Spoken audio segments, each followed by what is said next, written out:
Hey, what's up you guys? Bloody Jacob here to bring another set of movie reviews.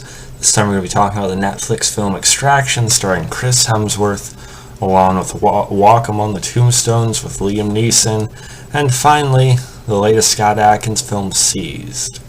Hey, what's up you guys? Bloody Jacob here, meeting my icon, Catherine Isabel here. Hey, I'm Sylvia Saska. And I'm Jen Saska. And we're the Saska sisters.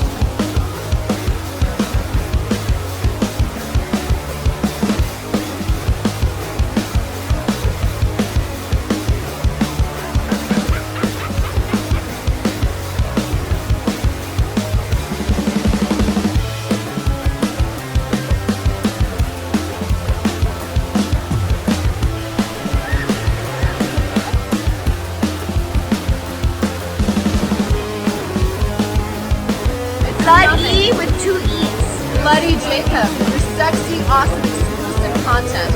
You guys better subscribe and watch my friend on his YouTube channel. He is kicking ass.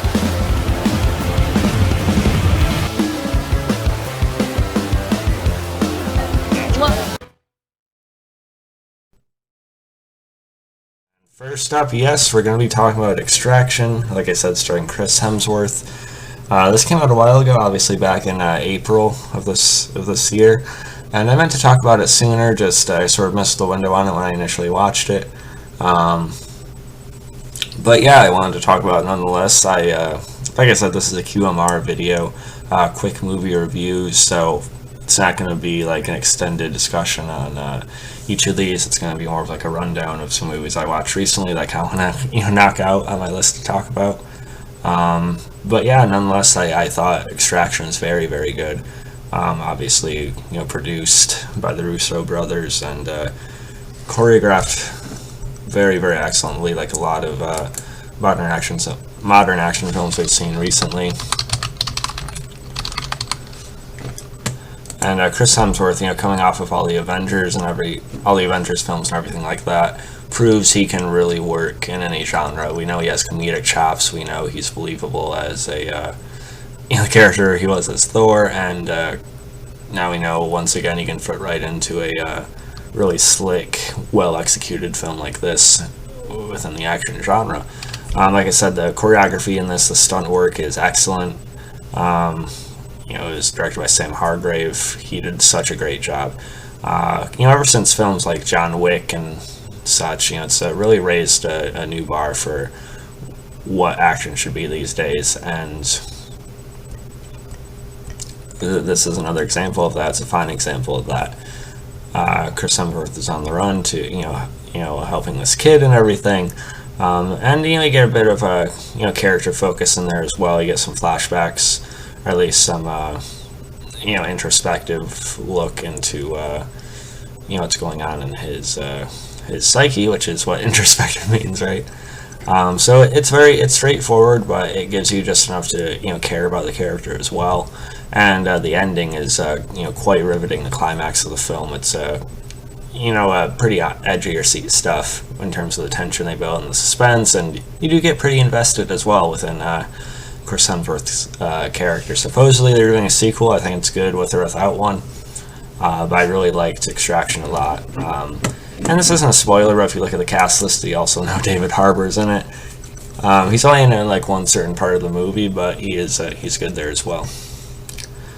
So yeah, Extraction, if I had to rate it, I'd give it a B+, probably like an 88%, somewhere in there. So yeah. Next up, we're going to talk a little bit about Walk Among the Tombstones, starring Liam Neeson, which came out back in 2014. This one isn't necessarily an action film, it's more of a crime thriller. But yeah, it stars Liam Neeson in a bit of a different film compared to Taken and all his action thrillers that he's done over the past decade or so, 10-15 years anyway.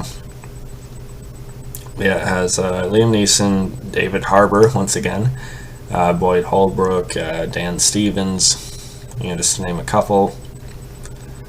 But yeah, it's about a private investigator, Matthew Scudder, who's hired by a drug kingpin to find out who kidnapped and murdered his wife. So you kind of got some questionable characters in this, and so you kind of question questionable question. You kind of debate, which way it's going to go, whose agenda is what, that kind of thing, and should you really be helping these people, and that internal conflict, internal conflict, as well as Liam Neeson's own past and such that affect how he's going about it now. But yeah, this is a fine film. It's definitely different for what people are used to with Liam Neeson these days. It's a bit like a noirish, style to it, which I didn't mind. It's grim, it's gritty, but it is fairly predictable as well. And I did tune out a bit, I will admit.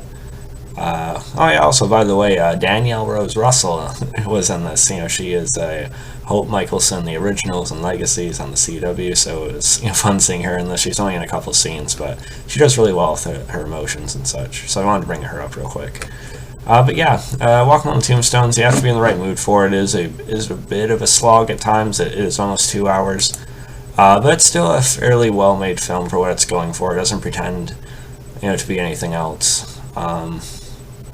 It's a bit of a throwback noir, crime film, and it worked. There's some violence here that's somewhat visceral, and there's a surprise death or so. And Dan Stevens did pretty good. I think he was the next best, next to Liam Neeson, of course. And David Harbour is one of the main apparent killers and threats we have in this movie, alongside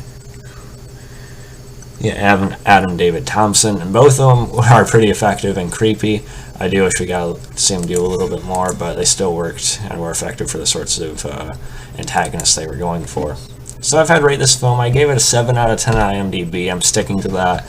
But I'd still put it up to maybe like a 7.4, 7.6, or 74, 76%. So yeah, it's good. It's just maybe not something you're always going to be in the mood for, something you'll want to rewatch. And finally, we're going to be talking about Seized, starring Scott Adkins and Mario Van Peebles. This is Scott Adkins' latest. Scott Adkins being, a very, very overlooked martial arts action star that's still carrying the torch and sort of the genre on his back. You do have like mainstream guys, especially like Jason Statham, that I love. But in terms of just pure martial arts cinema, Scott Adkins deserves all the credit in the world. Former special forces agent's son is kidnapped, and he must now wipe out 3 dangerous crime syndicates if he wants to see his son alive again. So you got Mario Van Peebles trying to manipulate him to get him to take out certain enemies of his, holding his son captive. Mario Van Peebles is pretty good in the movie. Kind of question, what his real motives are. If he's maybe he's a decent guy deep down. How is he really going to treat this kid? It's pretty straightforward. It's just an excuse for Scott Adkins to go from location to location, get to see him kick a little bit of ass at each spot. I was disengaged through part of it. It's a very familiar plot in this sort of genre. I wish there was a little bit more to it, but Scott Adkins also had another movie released this year called Legacy of Lies, which is a bit more of a thriller, psychological film. A bit, some action here and there. This is a bit more straightforward fight movie. So you're satisfied on that end there, but it is a bit forgettable compared to the rest of his filmography. I think I wasn't overly impressed with it, but I do think it satisfies for a one-time watch and for collectors. If that's what you're, flipping on for. Give it a 7 out of 10 on IMDb, and to get more specific, I'd probably give it a 7.2 out of 10, somewhere around there. So, follow me on Facebook, Twitter, Instagram, subscribe, let me guys thought, and, peace.